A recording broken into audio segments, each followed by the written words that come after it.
When I was at little school, I was aware that writing was something which came from the center of me. Although I wouldn't be able to formulate it in this way, I knew I had a gift. Hello, I'm Catherine Fairweather, and this is the third act. I'm indebted to Sir Tom Stoppard for allowing me to interrupt his train of thought and writing schedule, generously sharing his stash of toffees with me during a visit to his country retreat in deepest Dorset. The Czech-born greatest British living playwright and screenwriter has said that Leopoldstadt, the contemplative elegiac play that touches on autobiographical themes of roots, Jewishness, exile and identity, would be his swan song.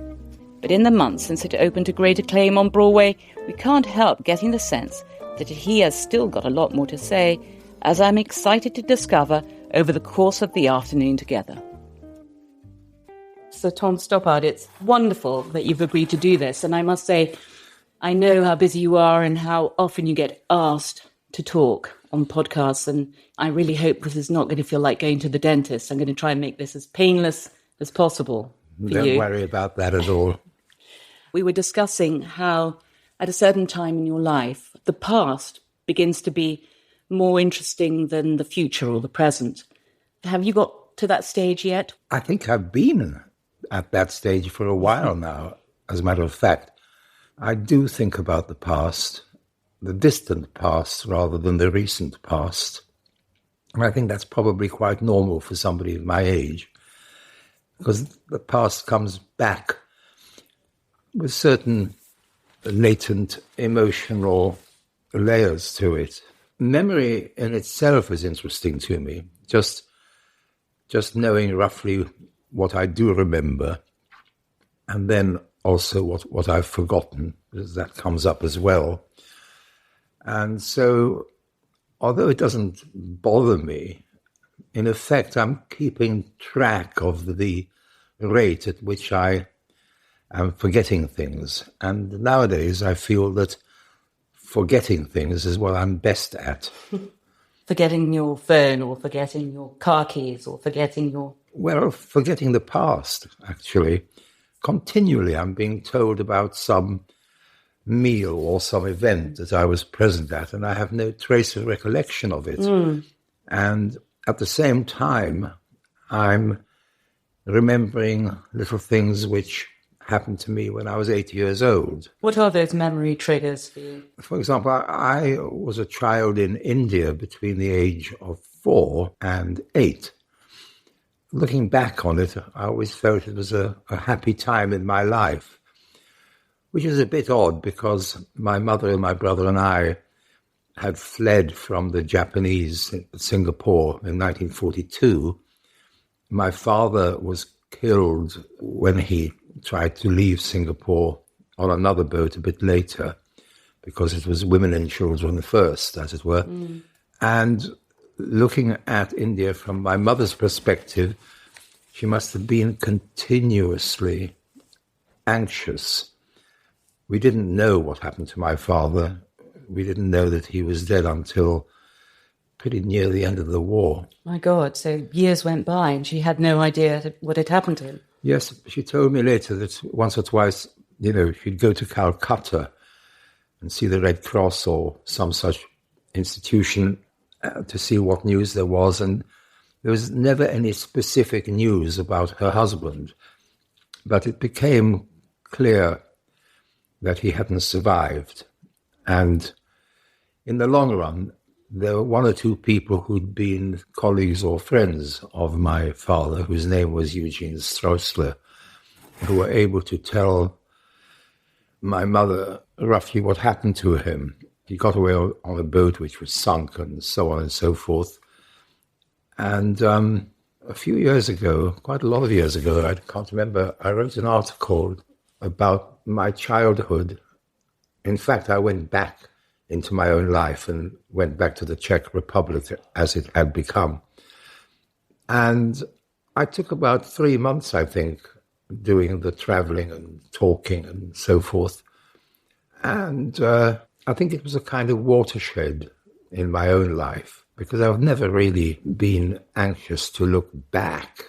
And even now, although I say I'm turned on by the past, really, and nostalgic about certain things and curious about certain things in the past, even now, when it comes to work, I don't like looking back. I'm just not interested in looking back, and I want to look forward to what I do next. Yeah, well, you don't seem to be too much of a navel gazer. I mean, quite a few writers mine their own history for stories. What interests me is that the stories there, even if you didn't feel connected to them, and that's pretty normal, I think.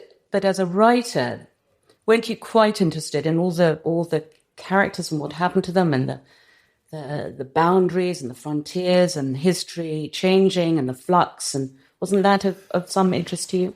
I'm a different kind of writer. I've never really written about my own past and people that I ought to be interested in and so on. I tend to seize upon some quite abstract idea, which I then have to people. Yeah, and like mathematics. Well, perhaps, yes. And I have to figure out not only who the people are, but what the story is, because without a story, you don't really have anything. So rather than being somebody who starts, I think you just used the phrase, mining my own past, no, I don't. I'm mining on the kind of edge of things I don't understand yet and would like to understand more. What triggers those interests? I know you're a collector of books. You have a huge library. Does your interest, the threads of your interests, are they pretty random? What one thing leads to another? You're spot on. It's mostly from what I'm reading. And although I read entirely for pleasure, that's slightly misleading, because what I take pleasure in, well, quite often it's an intellectual pleasure. I read a lot of philosophy and some history, contemporary history too, of course. And so I'm having a wonderful time reading around, and one book leads to another in some quite non-linear way. It just kinks into another subject or another area of interest. And I'm doing it because I enjoy doing it. I read every night of my life for at least normally a couple of hours before I put the light out. But all the time I'm reading for pleasure. Part of my brain is thinking, there might be a play in this or that. And at the moment, at this very moment, really, like today, it's coming up to 3 years since my last play was in rehearsal. It's a long time. And I haven't written anything for myself in those 3 or 4 years. I'd love to write a play, and I'm ready to do that, and rather cross with myself for not having got anything going. It's extraordinary. Your plays are still being put on. I mean, Rosencrantz and Guildenstern Are Dead was put on 50 years after it first came on the stage, wasn't it? Quite recently. It was revived a few times, yes. That must give you quite a lot of satisfaction. It does, I must confess to that, because my attitude towards writing and being a writer is quite a lot to do with posterity. When I started trying to write plays, I didn't want to write them to be done and forgotten. I wanted to add to the store of English plays that was, always around. Well, that can't happen with every play, but it's about the stuff living on. Obviously, you write because you like writing, and it came to you and you realized you were good at it. Did it come easily to you, or is it blood, sweat and tears when you are writing a play? What's the process? I'm very slow, blood, sweat and tears, when I have to write prose, an article, for example. The plays I don't find difficult in that way. I don't find dialogue, when I'm writing dialogue between 2 or 3 invented people, every line seems to suggest itself to me. I don't really have to work from line to line at all. Mostly I'm turned on by some quite abstract, as it were, intellectual thought or idea, whether it's about an ideology or about a philosophy, or whatever it might be. So I think the characters and the situations I end up writing, it's retro engineering. I'm already up for writing lines for this kind of person. That's why that kind of person is in the play in the first place. Something like that. If you actually consider my plays and the people in them, what I've said doesn't seem to bear much truth. It doesn't actually seem to describe the kind of things I write. But that's how it appears to me. I'm never floundering about what kind of voice this person would have, what kind of mind, what kind of vocabulary. I'm never searching and floundering about. In a way, the hard part is over before I start writing the play. Is that what gets you up in the morning? The idea in your head that you will put. Yes. Do you write longhand with a fountain pen? I do, yes. I've got several fountain pens, 3 or 4. But there's one particular one which just for no reason at all has the perfect nib. And black ink? Blue-black. If I lost that pen, I'd feel that there would be an extra hurdle I'd have to get over before I could write something. But I do use a pen, and getting up in the morning, eager to get on with things, that would and will, I hope, happen again once I've actually got to the top of page 1. Does smoking help you think, or does it help you write, or do you not smoke when you're writing? I smoke a lot while I'm writing, or, as you see, when I'm being interviewed. Yes, I'm sorry to say, what can I say about it? I feel... Don't apologise. Well, I've been slightly sheepish about it, but I have been smoking now for, 60 years. You look pretty fit. And I'm not fit in the sense that, I huff and puff if I have to walk up a hill. But Sabrina's very keen on walking. She's very keen on me walking. And I mostly oblige by going for a walk. And now we have the prospect of owning a dog in a few days. And I think part of the raison d'etre is that I will be taking the dog for a walk. We'll see how we go. Well, if you've got a dog, you're not going to be travelling. Maybe that's no loss to you. You're a big traveller.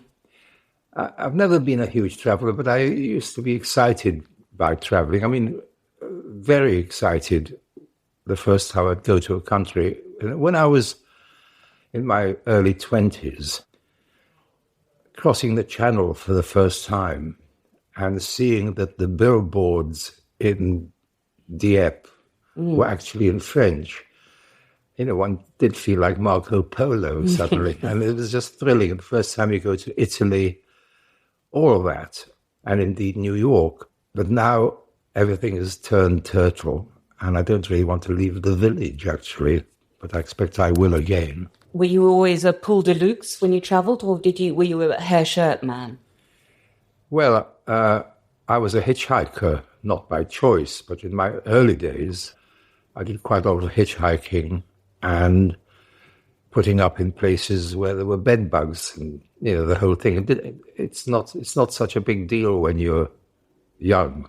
I guess I was 22 before I left England. So where did you go on holidays with your parents, your mother and stepfather? Fishing in Scotland, fishing in Wales, fishing everywhere in England. In childhood, every holiday was a fishing holiday. And your mother didn't fish, did she? No, she sat on the bank with the Daily Mail and she'd made the sandwiches. It was nice. Do you still fish? I think I've just stopped because the other day, when it was time to pay my subscription to the little local club, which is the last fishing I've been doing, apart from a kind of golden ticket I don't deserve, where a nice friend gives me a day on the test, usually once a summer. That apart, I think I've stopped because although I look okay sitting on the sofa fully dressed, actually my body from the knees downward doesn't work terribly well. And where I fish, you need full-length waders because it's a small stream, but it can be deep, and it's hard to fish except from standing in the water. And I don't think my body can take it anymore, actually. Did you fish in the Himalayas? Because you wrote a most beautiful thing about Darjeeling and the sight of the Himalayas rising from the mist. Have you been back to Darjeeling? I don't know what I did in India. I was at boarding school most of the time. And when I went back, I guess I was in my 40s. It was incredibly moving. It was what you and I were talking about a few minutes ago, about getting interested in how memory works. I was at school for a couple of years with my brother in a big boarding school, not a posh Raj school. It was an American school, actually, started by Methodists, and it was a multiracial school, boys and girls.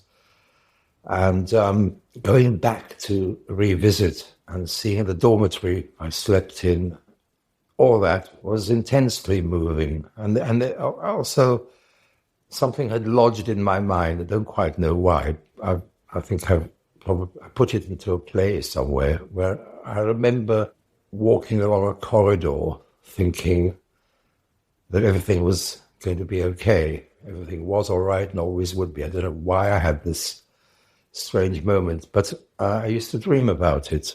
And to go back and find the corridor was very strange. Well, you have an angel sitting on your shoulder who's been, your guardian angel has been with you this extraordinary life. Yes. You called it a charmed life before. I remember reading something in the book by Hermione Lee, the biography about you. One little incident really remained with me, because that idea of feeling charmed, or that you're lucky, was you were with your first girlfriend and she had lost a ring on the beach. And I think the next day you went back to the beach and you had your hands in the sand and you raked out the ring. And that seemed to be very symbolic, because maybe symbolic of the fact that you felt yourself to be so lucky. And that sense of feeling that you were lucky has been a thread throughout your life, hasn't it? Well, you're quite right to bring up the phrase charmed life, because for a period of my life, not very long ago, it's a phrase I used about myself, and I knew what I meant by it, which was that I'd been scooped out of the way of the Nazis, and then out of the way of the Japanese.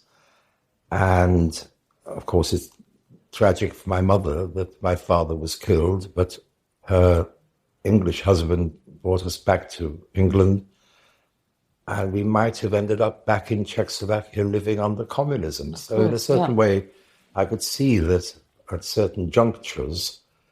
The sliding door moments. That's right. But then I began to feel bad about using the phrase, because it was actually pointed out for me that I'd been acting very blind about the fact that a lot of my mother's family and my father's family had perished in the Holocaust. And somehow I failed to put it down in the ledger of my life. And when the thought came home to me in that way, that more than anything, and it must have happened not all that long ago, say 10 years ago, or even less than 10, that got me into writing a play about a family not unlike my own, and Leopoldstadt, which is about the murder of most of this family I'd invented. And I put myself as a young man into the end of the play. You know, a young Viennese who'd been brought to England with a stepfather at the age of 8. And I thought that would be the second half of the play. It turned out to be just the last part of the play. But there's these few minutes, 15 minutes or so, which contains this character who is certainly me at that age. The ending when they're back in the house that they had and everything's gone and there's this sense of terrible loss, but awakening as well. I can't just reading about the description of the ending, I find it very difficult. I find it very difficult not to cry. Was it cathartic? To some extent, yes. I wasn't writing in tears. You probably never do write in tears, do you? No, I don't. You have to be in control. You have to have your wits about you, and you have to be writing, inhabiting not so much the characters as the audience, which is to say that I'm aware that I'm working in an art form which manifests itself as a bunch of actors speaking to each other in a large room full of people who've paid for the privilege of eavesdropping, and those people can, as it were, leave any time they like. So whatever the subject matter of the play is, however cathartic that might be, one is working as a playwright writing for an audience. Yeah.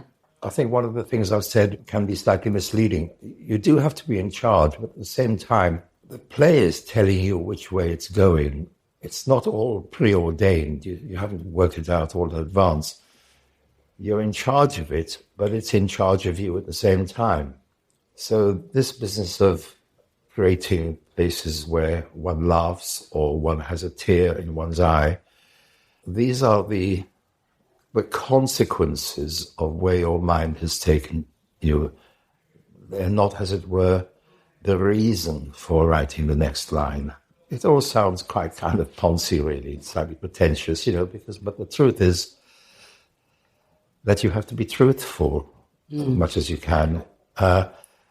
And that's what I mean when I say that the play is in charge of you, because at every point, the thing you write next has got to be truthful. I mean, I could go into more depth and detail about your plays, but let's talk more about you. Would your 21-year-old self have been amazed by your success? My 21-year-old self would be saying, well, you've done exactly what you hoped. You've made yourself into a well-known writer, and that's what you wanted to be. And you once said that you would really enjoy a retirement where you imagined yourself in a house near Bath with a load of fruit trees and reading Jane Austen. Is that still your idea of happiness? You probably don't even want to retire now. So whenever you said that, you imagined retirement, but retirement isn't on the cards. I'd be quite happy, actually, if I ended up wanting to write a poem and spending months trying to write it. As long as I were doing that, I'd consider myself still to be at work. I do love Jane Austen, but I'm not an Austenite, really. I'm not sure that...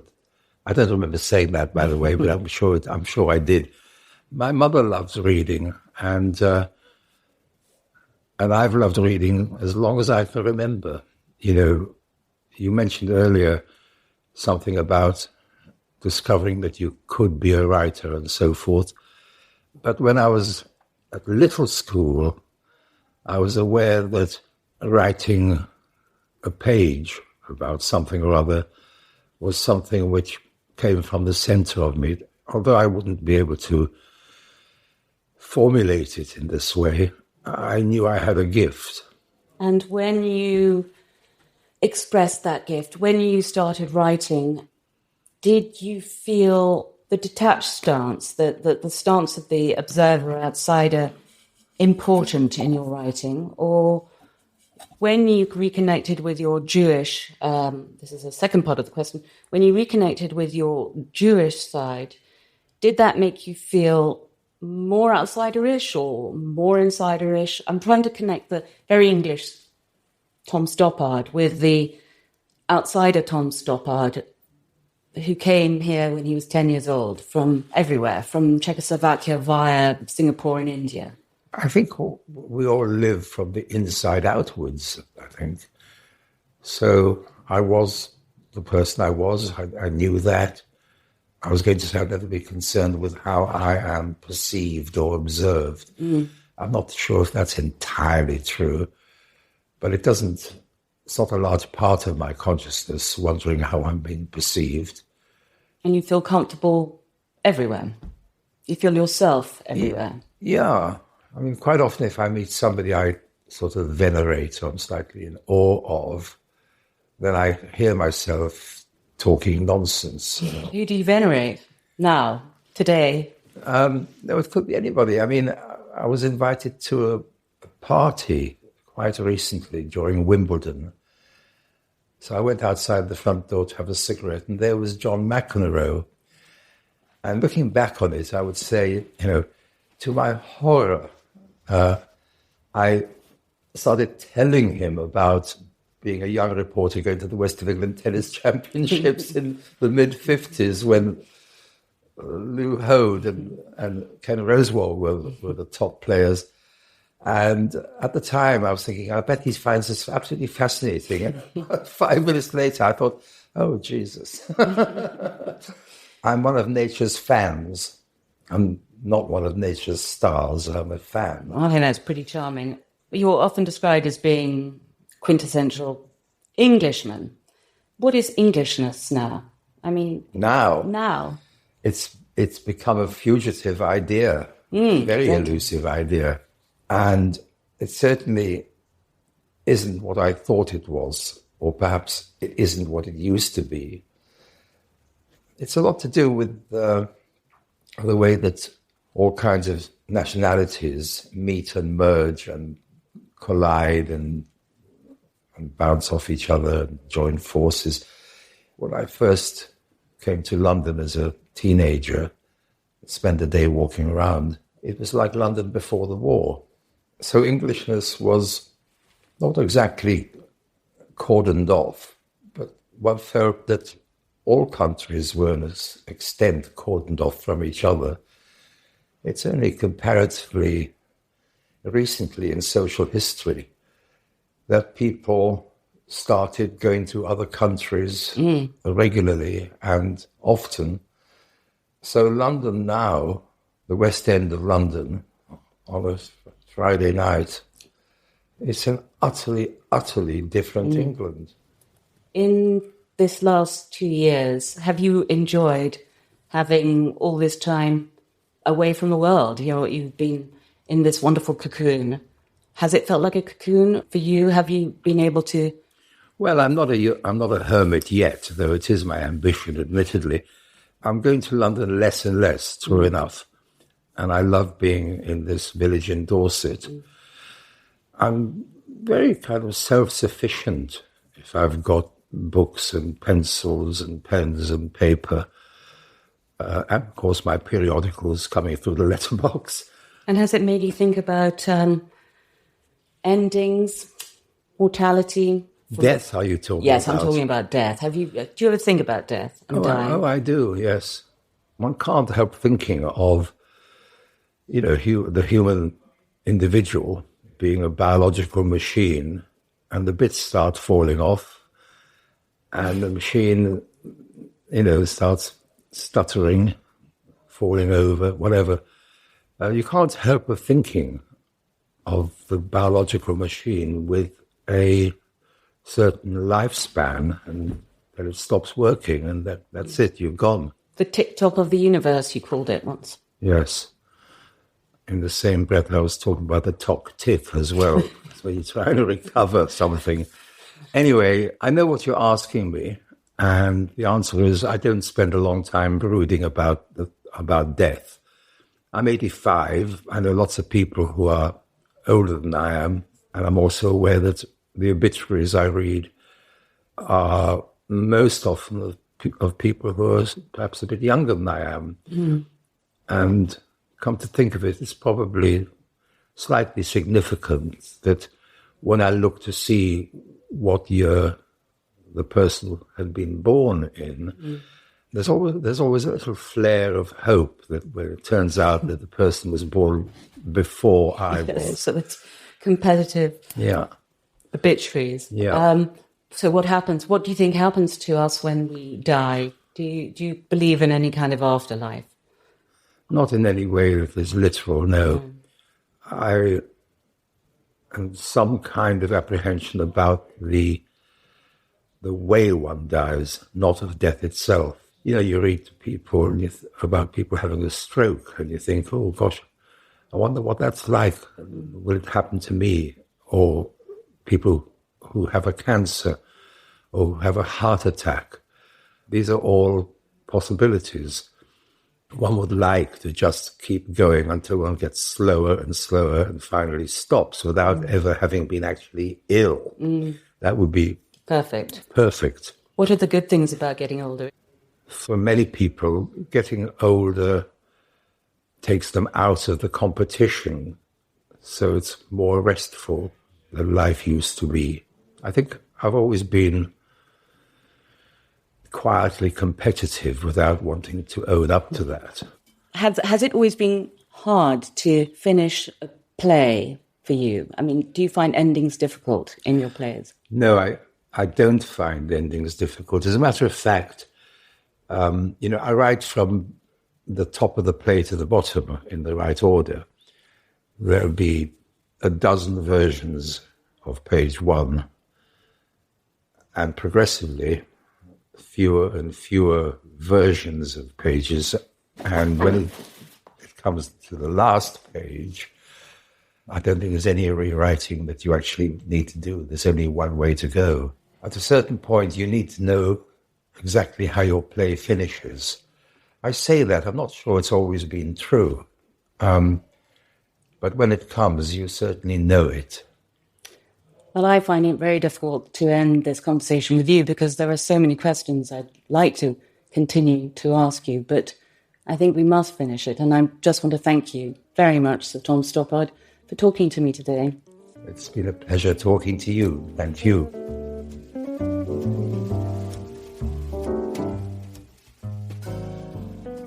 This episode was produced by Pete Norton and brought to you by Auriens, luxurious residences that are redefining later living in the heart of Chelsea. I'm Catherine Fairweather, and I'm looking forward to seeing you next week for another episode of The Third Act.